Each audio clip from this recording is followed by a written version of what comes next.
Hi, everyone, and thank you for joining me for episode 92 of the show. I am your host, Louise H. Reed.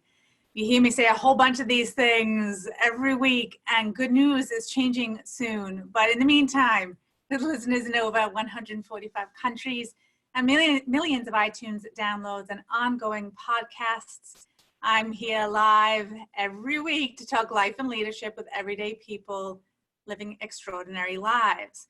People who take brave, bold action in pursuit of their dreams and goals and are here to share their journey to help you do the same in yours.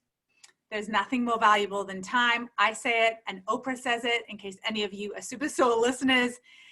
And so as a way of saying thank you to each of you for sharing your time with me each week, I have a Lady Boss loyalty swag giveaway.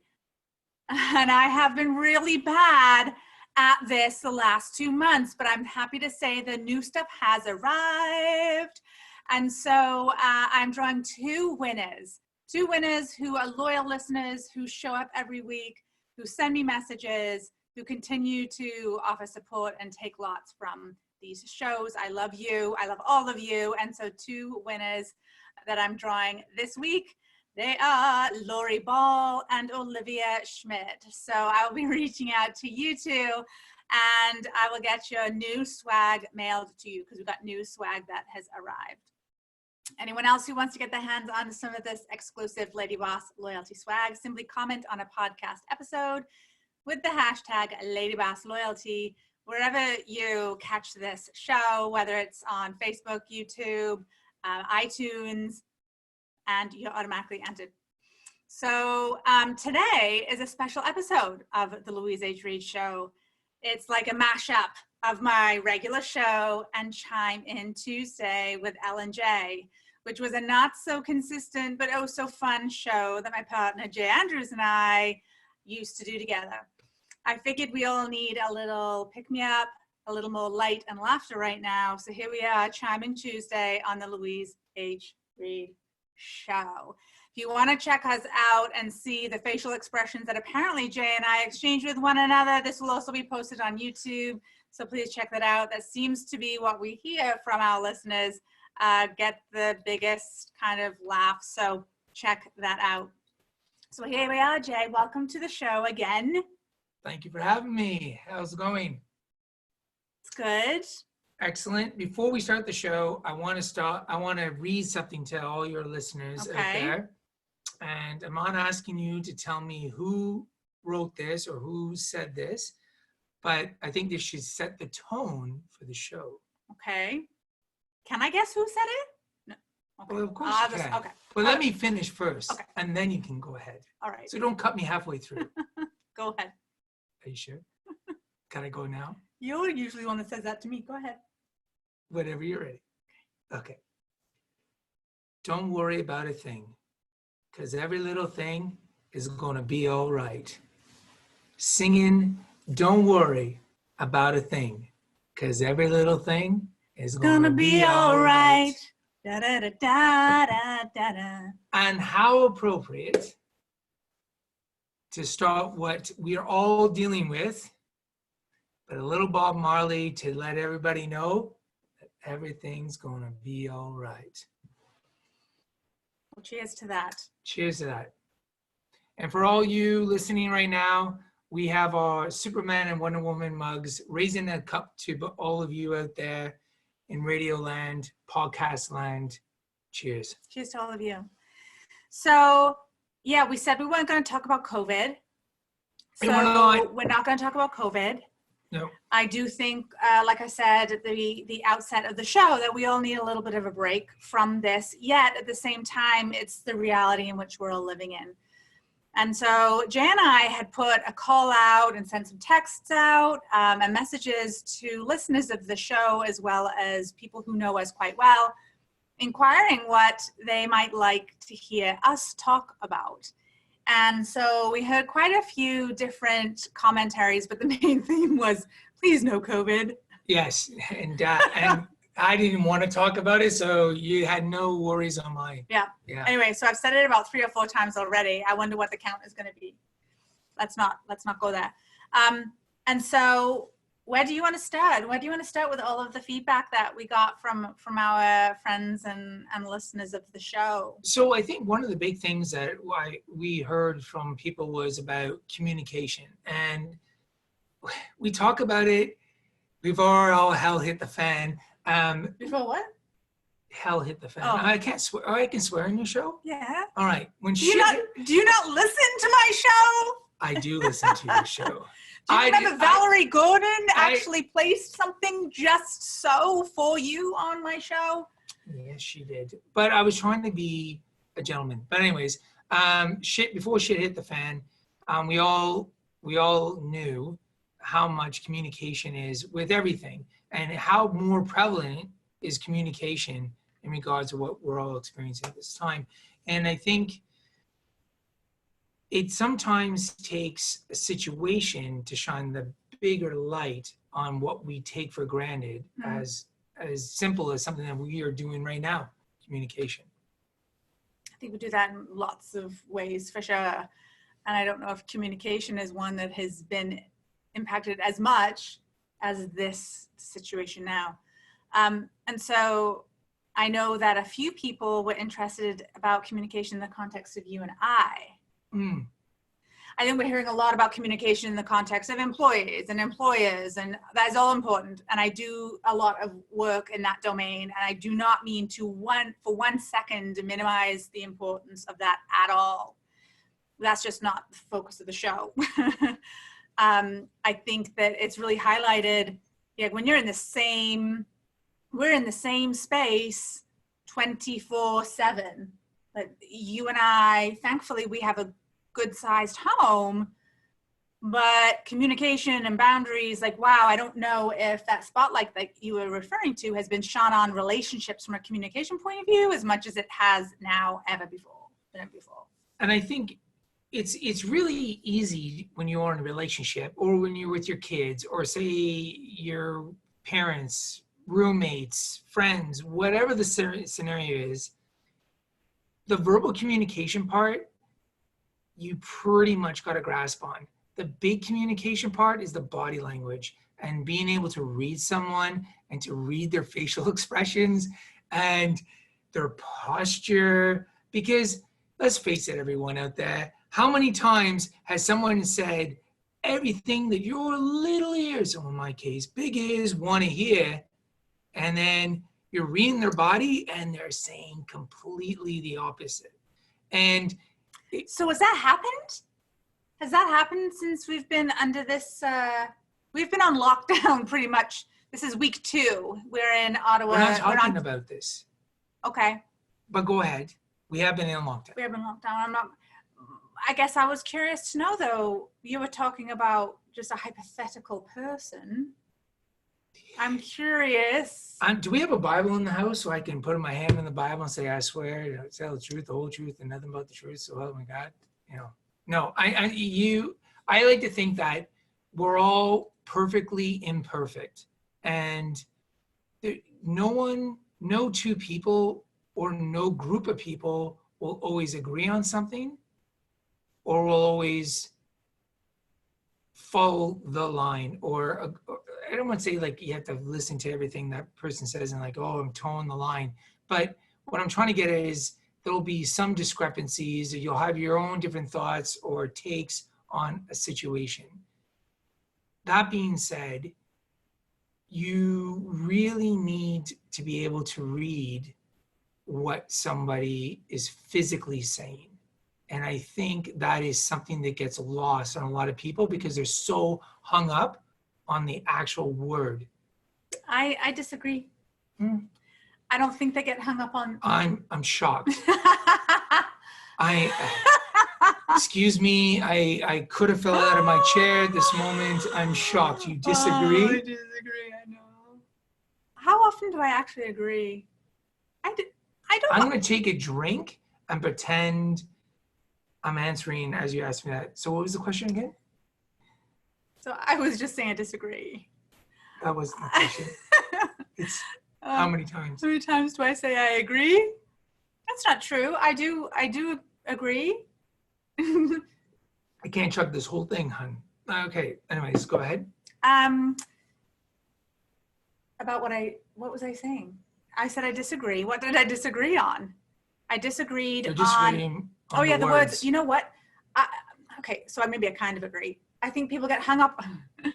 They get hung up on the words because they're actually not pausing enough to pay attention. They're not listening and feeling, right? They're not actually in the moment.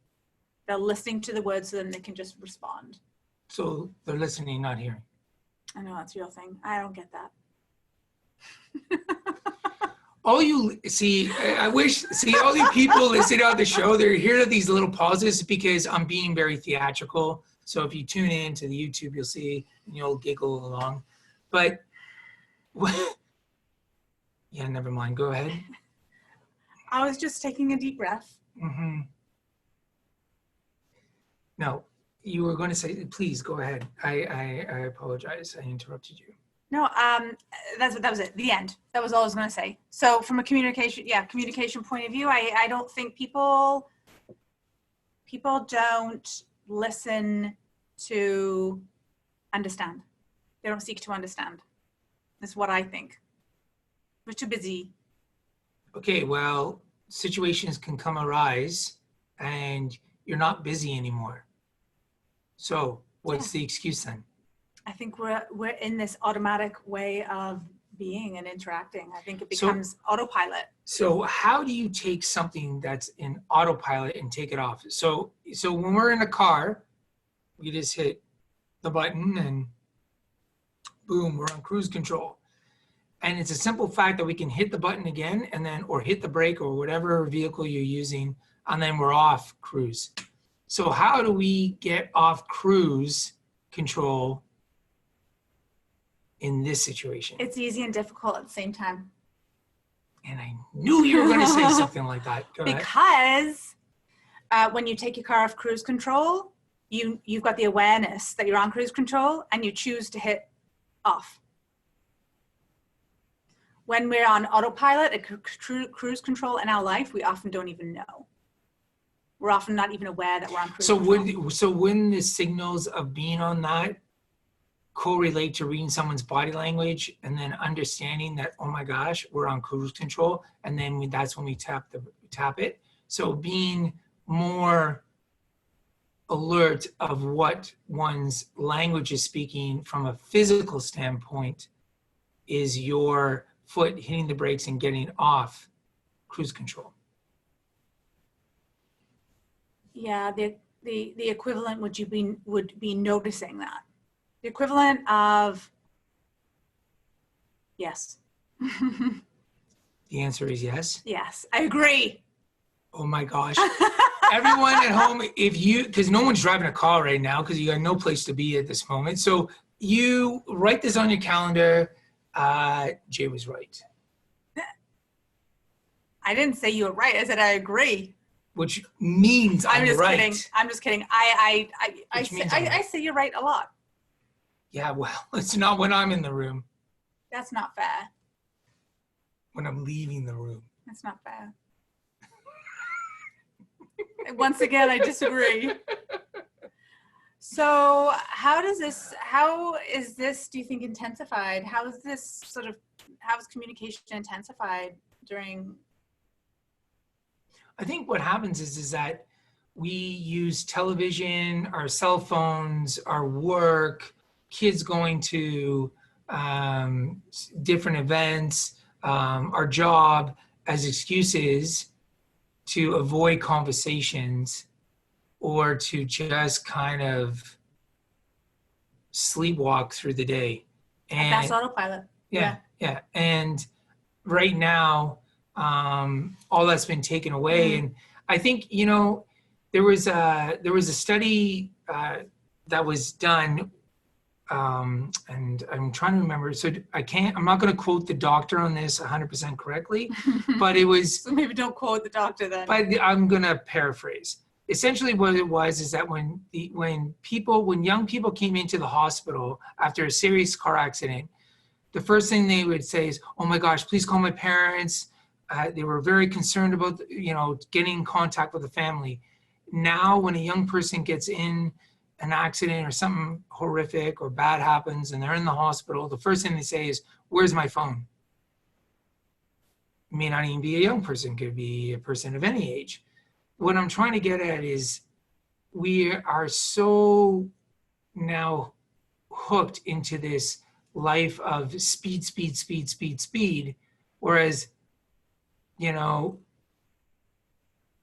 there was a time when it wasn't all about speed, speed, speed, speed, speed. And some of us who are old enough to remember that time, our parents, grandparents for sure, Us, because we were living and going through it, is we have a capability of kind of adapting. But I think because the world was evolving so quickly, that we adapted so quickly to the new world. And now some people are struggling to go back to their roots. And well, that's based in science. That's all neuroscience. We're getting hits, and I know that I'll have some listeners who could speak to this better than I could, but our brain is getting hits. This instant gratification, our brain loves it. We get dopamine is in the reward system of our brain. We want to continue to do that. So the more hits we get, the more hits we want. And that's not rewarded when you're having to slog away at something and try again and try again and try again until you get it. So instead we play Candy Crush, and I don't know what the popular, that's what my mom still plays. I think my mom still plays that, bless her. I would have said Super Mario Brothers, but apparently I'd be out to lunch. So well, what's the game that you play every day? Well, there's this, well, not every day. Yes. Every other day. Anyways. It's a superhero thing. It's a superhero game. Anyways. Kind of like Candy Crush. Yeah, a little bit, maybe. All right. I totally outed him. He's picked up something. Jay's just picked up a book that he's just finished reading. We, as a tangent, we loved the series on Netflix, Queer Eye for the Straight Guy. Well, that was the original. Queer Eye for the Straight Guy was the original show, and then Netflix rebooted it, and it was just called Queer Eye. Queer Eye. Even the first round was just Queer Eye? No, honey. I'm talking, never mind. The first season with them was Queer Eye? The very first show was Queer Eye for the Straight Guy, and when they rebooted it with Karamo, Tan, and all them, it was just Queer Eye. You're right. Did you notice that? So we love them. I also want to say Karamo he just started a podcast. He has, which is Karamo awesome. Brown. Yeah, it's amazing. He is the one who is the culture guy, which is a bit of a weird name, but he's social worker. Anyway, he takes calls. It's a call in. So you call in and you get to talk to Karamo Brown, and he does not. It's not like, okay, you've got 10 minutes and next on the line. If one call takes 30 minutes, one call takes 30 minutes. So it's pretty amazing. I can't remember the name of his podcast, but I'm sure you could Google it. He's pretty popular guy, so you can figure that out. As well as Jonathan, who is the hairdresser.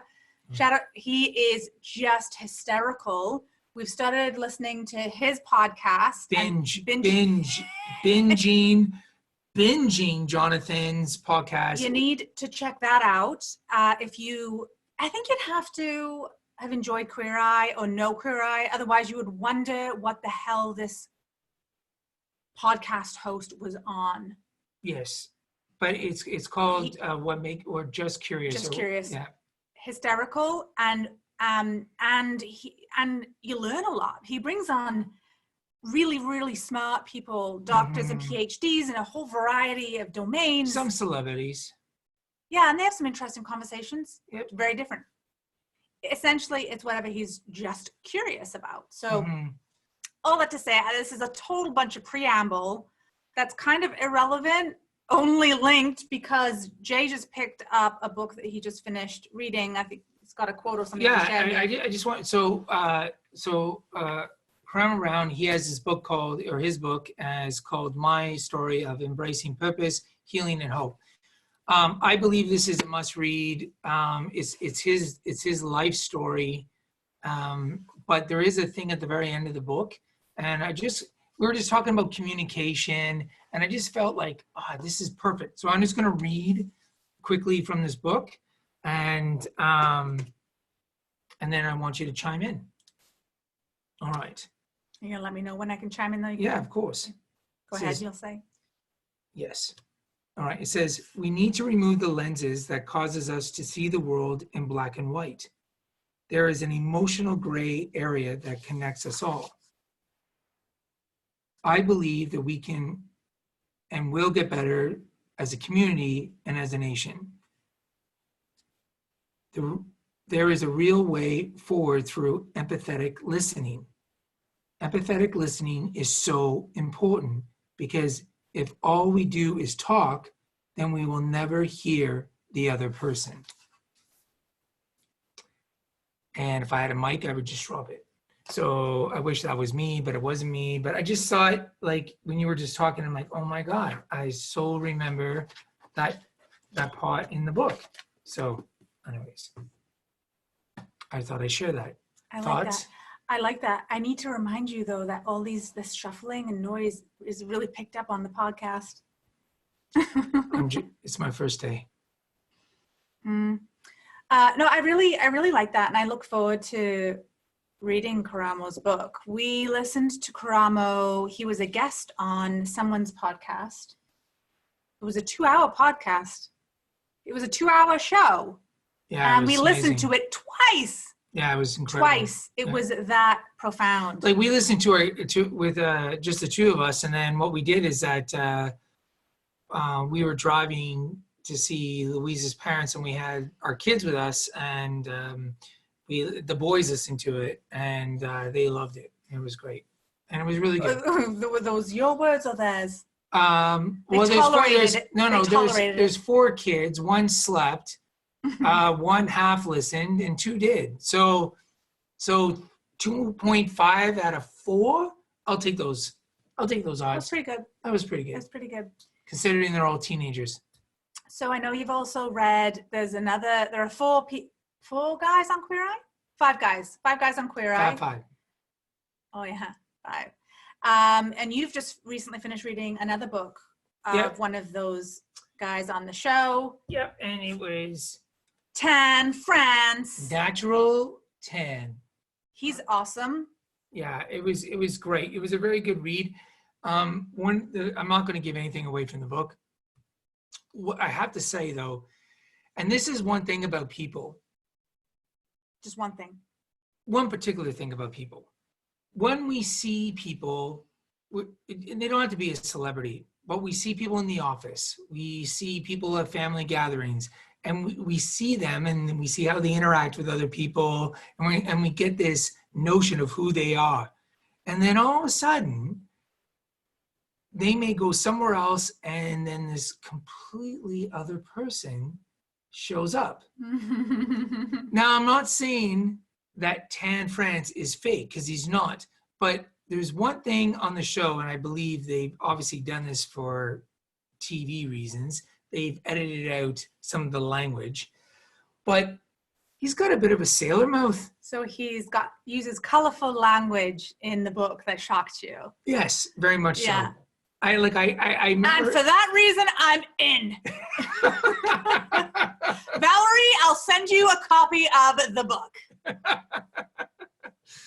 But yeah, it was just... So beyond the colorful language, what did you take away from Tan's book? What was a message that you walked away with?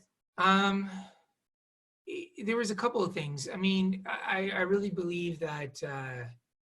I don't want to get into a deep, heavy conversation about racism and things that go on, but we think we're so smug and we feel that we've accomplished so much. But when you really look at it, we have taken a baby step when we're full-grown adults, and we should have taken a full step. And it's really, really sad about that. And it's really frustrating, and me being a white male, I get lumped into a lot of the stuff that is out there, but we come from a very privileged situation, and to talk or to hear from someone who is from another ethnic background and a different religion and quote unquote living in a white man's world. And it's just, we can be so smug in saying that, oh, there is no racism, or we're past that and we're not like that. And to hear it through the lens and the eyes of someone that, well, I'm sure we know people out there in the workforce, best friends with people, and then they share their personal stories, and you may be a witness to some of the stuff they see, and you're like, wow, it really hasn't moved that much. And but I'm a true believer in humanity. I believe that as messed up and as fucked up as we are, we still have it within us to be better, do better. And like Oprah said, when you know better, you do better. And was it Oprah that said that? Yeah, it was Oprah. Oh, I've been quoting my mom, saying my mom told me that. Sorry, Oprah. But Oprah and my mom are pretty much on the same plane as far as I'm concerned. Yeah. Which is very high. Yeah, and your mom is right, and Oprah is spot on. And well, you know what, friends, it is time. If it's ever been time, it is time now for us to do better. It is time in so many ways. Well, there's no more excuses anymore, right? Like, and this is the opportunity. Wherever there's a situation that looks bleak or whatever, this is our golden opportunity that something great is going to come out of this. And I know down deep inside that the greatest hour is coming. It really is. I hope so. I hope so. It's time. And anyone who's listening to this, can I get an amen? There we are. Amen. I feel like I should be on a pulpit or something. No, what's his face there? Les Brown. He goes, Oh. I love Les Brown's messages, but I don't like the yelling. I don't like yelling. Even though I'm loud, getting his message across, and he's preaching to the people. Yeah, we all have different. Speaking about communication, we all have different preferences. I like Les Brown. There was something I posted or shared on Facebook today that you reminded me of that I thought was kind of neat in terms of like the times now, friends. Like, let's stop being so. Hear that kettle? It's whistling. Really loud. So there's a conversation between the world and Mother Nature. And the world says, there's no way we can shut everything down in order to lower emissions, slow climate change, and protect the environment. Mother Nature says, here's a virus. Practice. Wow. Yeah. So here we are. And not talking about COVID, but talking about COVID. No. And a mic drop. Boom. No, I didn't want it to go there. Come on. Yeah. It's hard not to. I don't want the focus to be that, but it is hard not to. And that's the reality of it. It is a blanket or it is underpinning everything. But let's look on the flip side of it. Think about all the stuff you can be doing now. Like, there are all people, don't get me wrong. We talked about this. Absolutely. No, I'm just saying, it's like people got to work. Yes, you got to work remotely. And yes, you got kidlets running around. You got like, Guinness, the dog running around, and I don't know, Beckham the cat or whatever. We don't have any pets, by the way. We don't. But I'm just saying is that, and if I nailed your pet with those names, I want to hear from you. But yes. But I mean, you guess you got these other things you got to do as pet owners and what have you. But the thing is that you have the opportunity to pick up all the reading that you haven't gotten done, take an online course, pick up something that you said you were going to do. The big one thing is, I don't know, pick up a guitar and start playing guitar. The other note, play the piano. If you're so fortunate to have a piano in your home or a keyboard of some sort in your house. The other thing is that maybe start drawing. knitting. I don't know, but you just do something that you're like, oh, I'm going to get around to it. And this is your opportunity to do it. And then here's the great thing. If you are a golfer and you're like, God damn it, you're getting really excited. I cannot go golfing because of what is happening. You know what? Do what we did. What's the one part of your game? Most golfers always say, I need to practice my putting. I got to get better at putting. Well, you know what? Grab a cup, a mug, plastic cup or something, put it in down the end of a hole somewhere, grab your putter and a golf ball and start putting. We did that. And it's like, it's fun. It is. It's a blast. And I mean, I know that, oh shoot, I can't think of his name right now, but he played for the Orlando Magic. He retired, or the Miami Heat. Talking basketball in the NBA. And he started this basketball. How many rolls of socks can you sink? And it's exploding all over social media, Instagram, and all that stuff. So they're all things you can do in the home to make the home a funner place, that it's not just, yeah, that goes to something we talk about a lot, right? Is mindset. Yeah. Is mindset. Something that I find that people who have a kind of a crummy mindset think that thinking more positively means that making everything a more positive statement. And no, it's not that at all. It's actually recognizing more that even in crappy situations, there are always things that go well. There are always things that are going well. If nothing else, it is, I drank a warm cup of coffee today, or I woke up today, or I had clean underwear today. There's always I don't know why I chose that one. I'm just meaning most people, wait a second. Stop for a moment. If that was one of our kids saying that, I would be like, yeah, that would be something to be grateful for, to have clean underwear. I'm just saying more that if some people are saying, my life is so crappy right now, there's nothing to be grateful for, that always, my point in that was there is always something to be grateful for. Most of us don't have to look quite to your underwear drawer. As low as that. Anyway, this is something I know that I've been spending a lot of time thinking about and talking about with others during this time right now, is that it is stressful. There are all sorts of things that are crappy associated with this, and there's no getting away from that. Yes, that is true. And it is also true, this is true for me, I don't have 2 to 2.5 hours of commuting every day. It is also true that I've worked out more in March than I have in any other month for a very long time, and we still have 7 days left of March.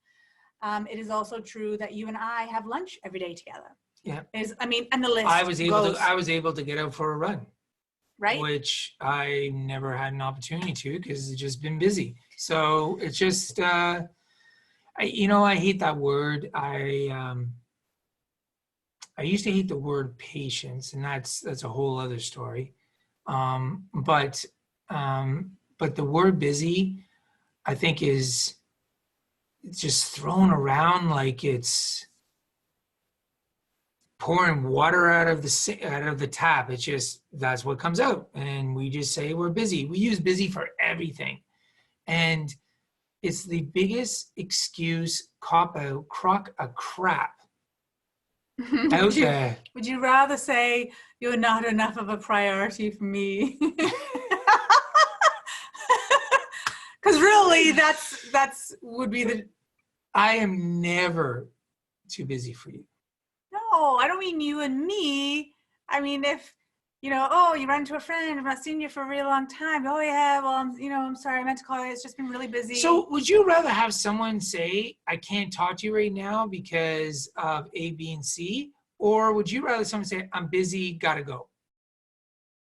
Because to me, if you don't want to talk to that person and you've been putting it off forever, there's a polite way of saying, I really don't need or want to talk to you. Don't use the excuse busy. Well, but people do. That's the thing. Like they do, and I agree with you. We also wear busy like a badge of honor. You've heard me say that before. that if we weren't busy, would that mean that we're lazy? There's somehow this belief that if we're not busy, there's something wrong with us. I remember when I was in public school and I was really organized. I loved being a student. I liked having my books organized. I liked things being color-coded. If you saw my desk now, you'd wonder where that characteristic and that trait had gone. But I really completely disorganized. It looks like there is a 9-year-old has taken place in the office, and it has been the what is that Warner Brothers character? Tasmanian Devil. Well, in my defense, so first of all, you're right. I said it again. But that's got to be about 5 times. My defense, I think it's twice. I am in total book writing mode right now. Yes, we have an author in the house. And it has taxed me in ways that I was so not expecting. Like, this book has been in me for years. This is what I teach. This is what I do in my, I've been doing my profession for 20 years. And so I didn't think it was going to be an easy process. That's not what I thought it was, but what it has been is not what I expected. It has been like an unearthing, like I've likened it to pregnancy and childbirth, and I'm about to birth the baby. I have no idea what that's like. Well, it's so, just saying. So whether you've had children, whether your partner's had children, or whether you just know people who have had babies, we know that it's a long process to grow a baby. We know that women seem uncomfortable. We know, that. And then the actual process of, delivering this little being into the world is also a journey. Like a book. And so all that to say, that is the due date is coming. She's ready to deliver. I am overdue. Like with my first one, I'm 42 weeks pregnant with this book. And so that's where I'm at. And it has been so fun to feel like I have some kind of creative juices flowing. Don't go down that road. Everyone is creative. Yeah. Okay. That's not what I said. But when you have creative juices flowing. Yeah, because they weren't flowing before. Oh, when right. you shut that down for so long, for whatever reason, right? Sorry, I was going down another rabbit hole. When you shut that down for so long and don't feel like you even know how to access it and turn it on, and you've so lost interest, Jay. No, I haven't. I'm listening. I saw your body language is suggesting to me, something. I'm reading your something caught my attention, and then it's kind of like sometimes somebody goes squirrel, and I was listening, and then something caught my attention. I should have been staring right at you. I am right now. I couldn't help it. I couldn't help it. Anyway, so book's coming. I hope you'll all read it. It's awesome. It's awesome. It's better than awesome. Crazy awesome. That's a commercial for any Canadian Tire. Canadians who. Canadian Tire. Just look at Crazy Awesome. Canadian Tire, YouTube. What does the C stand for? Crazy Awesome. Crazy Awesome. I like that. Yeah. So what else? What else do we need to cover off before we close the show? I think for me, the most important thing is that I know this is going to come across like we've heard this all so many times, and I'm not saying you need to be like throw all caution to the wind and don't give a crap about anything and whatever, but stop taking things so goddamn serious so freaking much. When you close your eyes tonight and when you wake up, you're still going to be here. truth of the matter is, there are some people who won't be. But you know what? You will be. Probably. Most likely. Now I'm going to get some freaking email from some family saying, you freaking bastard, you said my mother was blah, blah, blah, blah. Yeah. Anyways, what I'm trying to get at is that we have the ability and the opportunity within ourselves to make the situation what it will be. So if you choose to be paranoid, freaked out, upset, frustrated, angry, all those negative emotions, that is your choice. You made the decision. You decided. It's kind of like going to the buffet. You have all these things to choose from, and you chose the shit sandwich. And you decide to eat the shit sandwich. Again. And again. And you're like, well, you know, there's a buffet. There's like 150 different things you can choose from. No, you keep choosing that. And you know what? That is your choice. You have the opportunity to, and I say this to everyone I've ever worked with, to people I've spoken with, you have the ability to flip the script. Just because, I'm just grabbing a random, just because a piece of paper has this, doesn't mean this is the way it's got to be. You have the ability to flip it. Put the positive spin on what can be there, because you know what? It's not necessarily putting this positive spin on it. The positivity is there. It's just being buried in crap that either you've built up or you're letting others build up around you. Well, it's a lens. It's a lens through which you choose to see the world. That was a lot of talking. I apologize. That was pretty passionate. I like that. I'm getting off my pulpit now. I'm getting off my Les Brown pulpit now. But it reminded me of something that Valerie Gordon and I talked about when she was on my show. I loved that episode, by the way. So obviously got to plug that now. Can't remember what episode it was. Valerie Gordon, probably in the 80s somewhere, an episode in the 80s. Valerie has a business called Commander in She. She has won Emmys. She's worked in TV.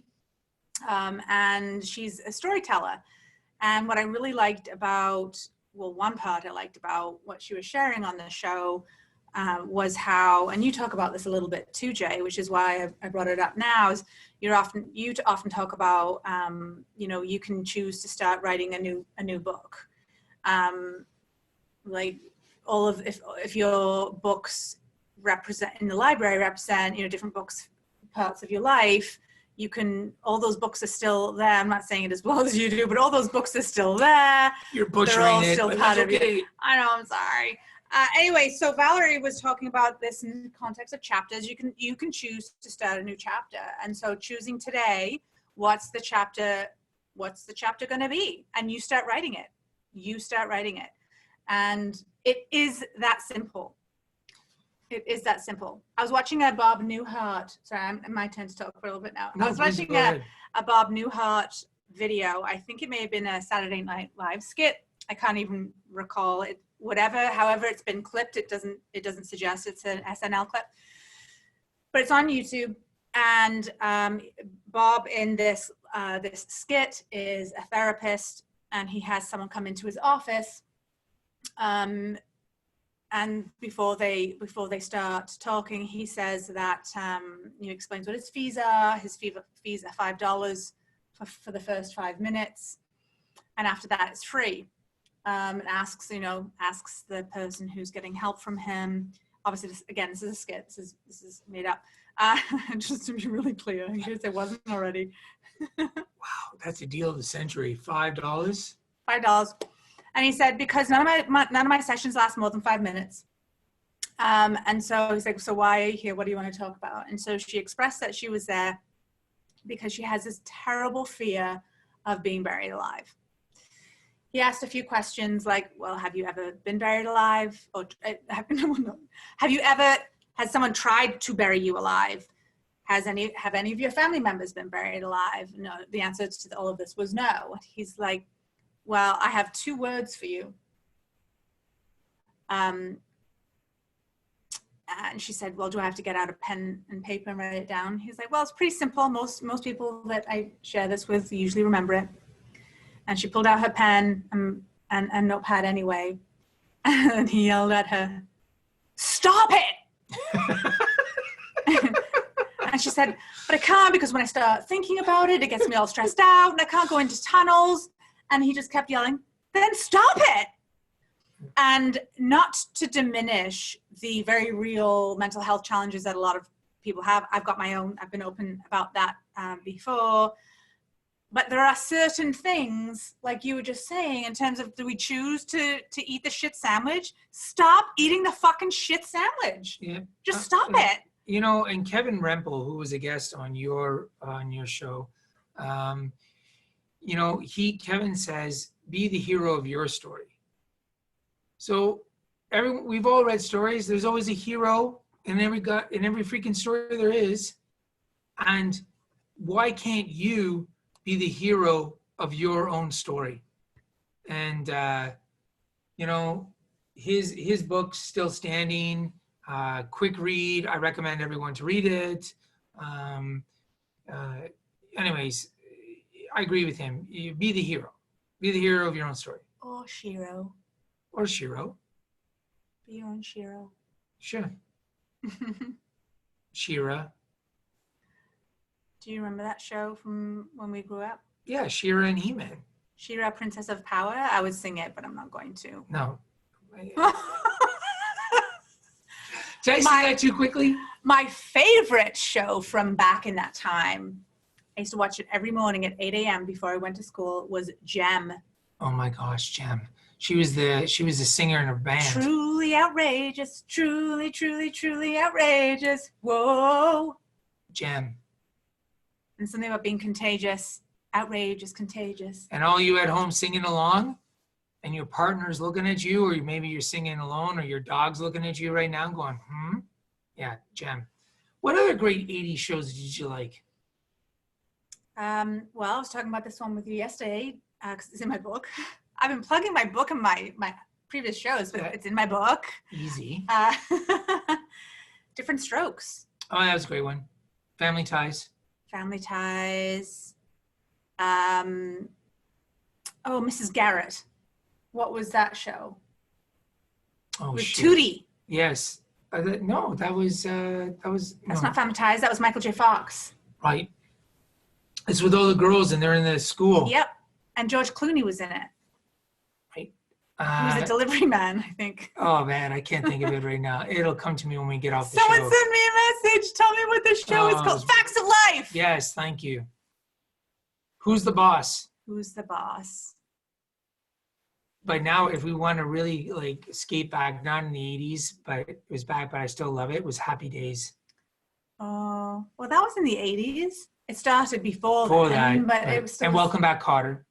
Yeah, you're a bit older than me, so I did watch that. I've earned every one of these silver hairs that you see. Every one of them. Dukes of Hazzard. I wasn't allowed to watch Dukes of Hazzard. Yeah, Dukes of Hazzard was pretty good, but I just liked there was Chips and then Emergency. Yeah, those are and Buck Rogers and Battlestar Galactica. I don't know these. I liked Roadrunner. Oh yeah, Bugs Bunny rocked. Nothing beat Bugs Bunny. Cartoons on Saturday morning. But I think Spider-Man and His Amazing Friends was pretty cool. But other than that, yeah, that was pretty much about it. That's a lot. You add up those hours. That's a lot of TV. 18. Did you get to watch the 18? Yeah, Mr. T. Yeah. And that was really funny. I could see you liking MASH. Did you watch MASH? I MASH? loved MASH. I didn't get it. I do now, but then I didn't understand the appeal. It was funny. You know, the thing growing up when we were younger was either people understood Monty Python or they didn't. I totally got Monty Python. It killed me. The Holy Grail, the meaning of life, killed me laughing. And so I totally got those. Anyways, yes. I didn't like that. My brothers did. My dad did. I don't know if it was totally inappropriate, and that's probably why you didn't like it. I'm not saying that I was a proprietor of inappropriacy. It's just that now you're backpedaling. I'm not backpedaling. Now we know the truth. No, what I'm trying to get at is that there's this thing about British humor, and I really Mr. Bean is funny. It is. But the thing about Mr. Bean, it's all the physical communication, and people can understand that because it's like a book. It's like you're imagining everything, building With up. Monty Python, we have to listen to the words. Yes. And what were we saying at the beginning? Yes. And now we've come full circle without even realizing it. Thank you, Monty Python. Thank you, Monty Python. So with that said, I think we're going to wrap it up. Yes, and I really do hope that everyone is doing well, that understand this is that this is only the beginning of something that is going to be great. You may not understand that at the moment, but believe me, do you remember the old cassette deck when you can hit the reset button? Or how about this, in the car when you're going on a trip and you hit the reset to get all the mileage back to zero, so then you can actually show how far the journey is? We are now hitting the reset and starting the journey. For those people out there who know me very well, I speak in analogies all the time. And what better way to drop the conversation and end it with an analogy? So I know all of you out there, remember, we're just hitting the button, we're at zero, and now we're starting the journey. And so with that, I'm actually going to let Jay have that kind of final word, sort of.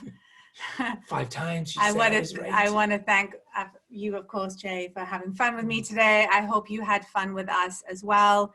That was the intent of the show, is just to bring a little light and humor and connection with all of the people who have shown so much love and support to me for the show, as well as for Jay in the work that he does, and certainly in what it is that we do together. So I hope you enjoyed the show. Please let us know what you think.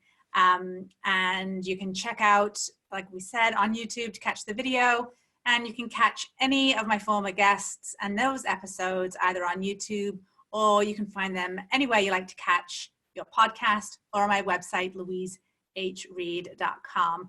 Also, a big shout out to my producer, Cameron Steele at Contact Talk Radio Network, who helps make these shows happen. So until next week at 11 a.m. Eastern, I'm Louise H. Reed and Jay, and don't forget, #LadyBossLoyalty. Wishing all of you a bold and courageous day. Stay well, my friends. Goodbye.